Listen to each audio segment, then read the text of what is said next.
clear. Protectionism does not work. And that's the message we have to the American people. And we're the third largest trading partner in the world, Ontario is. And I wanted to get the message out there. We achieved our goal, and now we paused it. We didn't have to spend the $75 million I thought we would, a fraction of that, and I'll get the numbers for you shortly.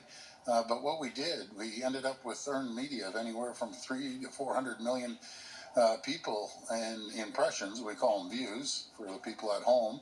But I was getting constituents calling me saying their relatives in India saw it, in Italy, Portugal, Scotland. My niece in UK said it was running all over, and every outlet in the US. So we achieved our goal, and now we put it on pause. Have you talked to the Prime Minister about this, and what's? I mean, he was pretty measured in Malaysia today. Sure. About you and about this situation. But have you?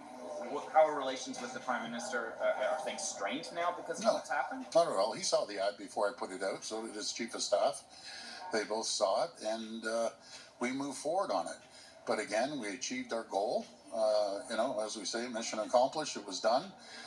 They're talking about it in the U.S., and they weren't talking about it before I put the ad on. So I'm glad that Ronald Reagan was a free trader. The Prime Minister was explicit today in saying that it was the ad that derailed negotiations which were moving ahead. With that in mind, why don't you feel you owe Ontarians an apology?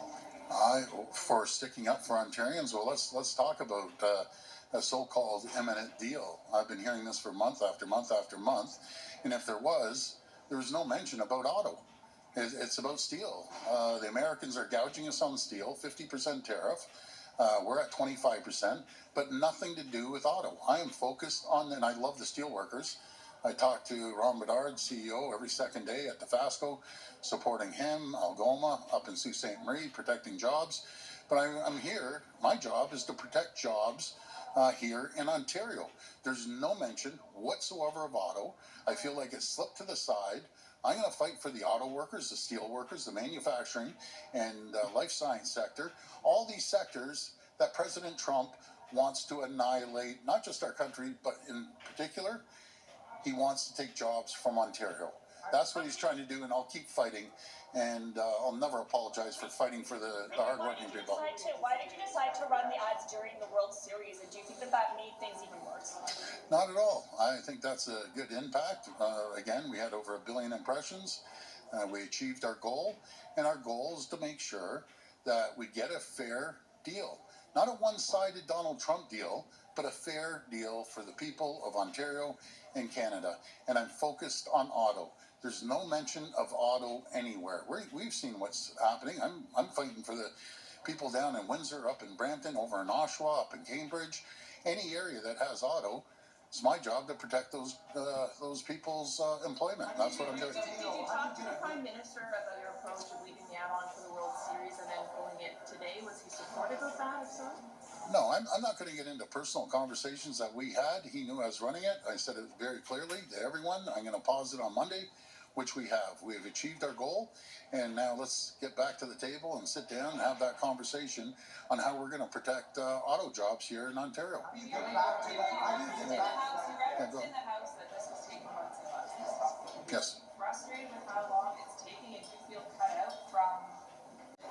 No, we play a critical role here in Canada. Ontario's the manufacturing powerhouse in the country, and when Ontario does well, so do all the other provinces and territories. I did have an opportunity to speak to almost every single premier. I think I have a couple in the territories I still have to reach out to. But my comments to them is, do you want to keep going? Guys, my champion Wab Canoe, he's 100% behind it. Another champion, Premier Eby as well. So these are the premiers, total different political stripes than I am, but we're all sticking together. And I went right across the country and spoke to every single premier. From Donald Trump. Do you feel personally responsible for that? Well, he hasn't done it yet, right? So let's see.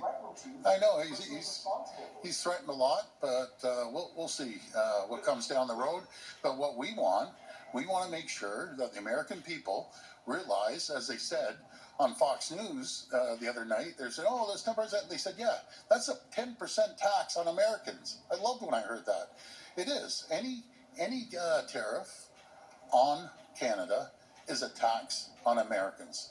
And that's what we want to avoid. We want to get to a deal, make sure it's a deal that works for Americans and Canadians. When the trade talks have been called off as a result of the ad that you put out? Well, again, if it wasn't the ad, he'd look out the door or the window of President Trump and say, oh, the leaves have turned color. Let's stop. Believe me, President Trump is not putting a deal together to benefit Canada. It's our job. It's the Prime Minister's job to get a deal that benefits all of Canada. My job is to protect jobs here in Ontario. And one sector, there's many sectors, one is their auto sector. Hide nor hair. No one's speaking about auto. I'm speaking about auto. Lana Payne, the president of Unifor, is speaking about it. The auto workers are, but no one else is speaking about it. So I'm going to keep hammering away to make sure we protect jobs here in Ontario. Just an excuse that there's been months of frustration, and he specifically said there's still too many Trudeau antics from the Canadian side. What do you react to that? Well, Brian, I guess you answered the question, what they've all been asking me, and I just finished saying, it's not about the ad, it's about finding every excuse in the world not to get a deal. Well, I can't. Well, I can't say what Prime Minister Carney's team is doing or saying. All I know is my job is to protect auto jobs, steel jobs, manufacturing, life science sector jobs, and every job I possibly can. But not only that, but diversify and attract new opportunities, new jobs that we've done. We've seen $70 billion of opportunities that come to our province and we've created tens of thousands of new jobs. So I'm going to focus on that. No, he's never said stop being vocal. I'm there, part of Team Canada. I think we play a critical role. Ontario, I think all the premiers play a critical role on this trade deal. And I think it's time for an FMM meeting to sit down and get a little more communication off the federal government and listen to the concerns of each province. But if the ads were so effective, why did the Prime Minister ask them to pull the premium? Well, again, they're very, very effective. You can take two approaches. You can try to sit down and see what Donald Trump says and see what sort of deal we can get, which was a terrible deal, by the way. Or you can stand up and fight for what we have. Canada is an economic powerhouse. We know one thing. We know the Americans need our oil, they need our potash, they need our uranium, they need our nickel, they do need our steel, they need our aluminum, and they need the manufacturing might of Ontario. We know that. So I wouldn't ever negotiate through weakness. I'd negotiate through strength. That's what President Trump respects. He's seen the whole world roll over. I'll tell you, I'm not going to roll over. I'll never roll over from standing up for the people of Ontario. That's my job. The ads, isn't that rolling over? Isn't pulling the ads rolling over? Negotiations are now a responsibility of the federal government. Absolutely it is. That is the Prime Minister telling you to back off? No, not at all. We're in communication, and it is the responsibility of the federal government. But my responsibility is to make sure they're talking about auto. They're talking about other sectors, manufacturing sectors, and life science sector. Those are my responsibilities, and I'll never stop fighting for the people of Ontario. Did the Prime Minister tell you that you were coming up in the trade talks even before this ad came out? No, I don't remember him saying that to me, but obviously President Trump and for sure Howard Lutnick knows about Ontario because every morning 9 million Americans wake up to produce a widget, a product, a service for Ontarians. And we've seen, the employment numbers that manufacturing jobs down in the U.S. have dropped month after month, total 78,000 jobs for 5 consecutive months. That's what tariffs do. They hurt the American people. And all you have to do is look on clips from Ronald Reagan over and over and over again. I've seen more Ronald Reagan clips than you could shake a stick at. He was a free trader. I had a mentor named Brian Mulroney I talked to frequently. I've had conversations with Caroline, his daughter, that is our president of the Treasury.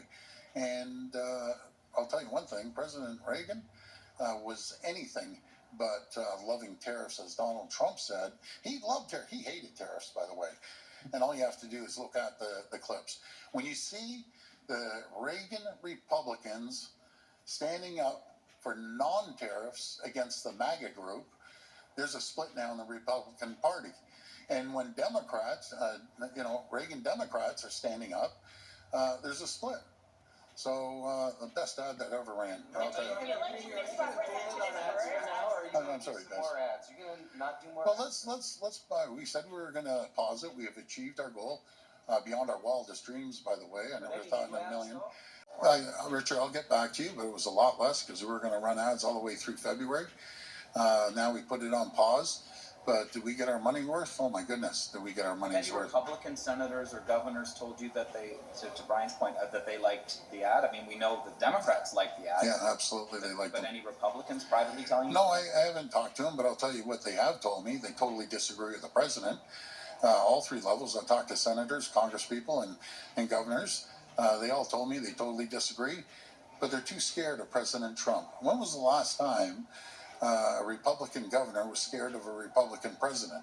They're scared of ramifications, which is really, really sad. Why do you think the Ronald Reagan Foundation said it misrepresented Reagan's work? Well, that's totally inaccurate. We did our due diligence, went to a U.S. law firm, we got it vetted, and it was all part of open domain. And media folks, you understand that. Once it's said, anything I say now, it's open, so they can use whatever I say in ads. And it was very, very clearly, it was clearly President Reagan's voice, word for word. And there was many more speeches he said, especially when we're making a deal, him and Prime Minister Brian Mulroney. He said the same thing. So I encourage everyone, look up Ronald Reagan, look up tariffs with Ronald Reagan, and see what he said, because there's endless amounts of open media, unclassified, by the way. We've done our due diligence. So You're not worried about their threat to sue Ontario? No, they can do whatever they want. They aren't going to win, because it's very clear. They know it. I know it. That anything that is in the public domain is free to go out there. And we also looked up. It was unclassified. We did our due diligence. And you know something? You know why President Trump's so upset right now? Because it was effective. It was working. It woke up the whole country. There isn't probably, unless you're living underneath a rock down there, probably there isn't one American that hasn't viewed it on social media or on television. And the whole world saw it on the World Series. They saw it on the NFL games last night. So we've achieved our goal to make sure that conversation starts with the American people and with their elected officials. And my goodness, it started all right. Premier, what do you make of their attempts to discredit you? Yesterday, Treasury Secretary Scott Bessent was on the American Network Sunday morning shows calling you, saying things like, well, everybody knows the Premier of Ontario is a hothead. So what do you say to that? No, I don't get into name calling. I don't even know who this guy is, by the way. Anyways, he can do whatever he wants. I'm focused on working with our team here in Ontario, working with all the other premiers, working alongside our federal government, and also working with our American colleagues that I speak to almost on a daily basis that totally disagree with President Trump. It does not work. Protectionism doesn't work, never has, and it won't work around the world. And they're going to see the American people, if he continues this way, losing jobs. Last question. You didn't think it was being prioritized enough. I'm never relieved. I just want to get the message out. And the message is very clear. Do not forget about our auto sector. It's as simple as that. Last question. Do you anticipate this kind of impact? Go ahead. I'm sorry, can you repeat that? Forecasting this kind of impact that the ad has created, Yeah. couldn't you have seen the President Trump reacting the way he did? No, my intention was never to poke the president in the eye. My intention was to inform the American people. This is serious, and it's going to cost you jobs if we don't have a fair trade deal with your closest friend and ally, with Canada. Well, no, my main focus and my intention was to inform the American people, and we achieved that goal. And we're going to continue working hard to attract new businesses here in Ontario. Last year, we attracted 409 companies investing over $40 billion, or close to $40 billion, 39.875 to be exact, and creating 25,000 jobs. When Vic Fideli, my Minister of Economic Development, is traveling around the world, they look at Ontario as a safe haven to come and invest and prosper because we created those climates and conditions for companies to come here. We have the talent, we have the brightest people in the world, and we're going to continue pushing Ontario's message. We're open for business. But thanks everyone for having me.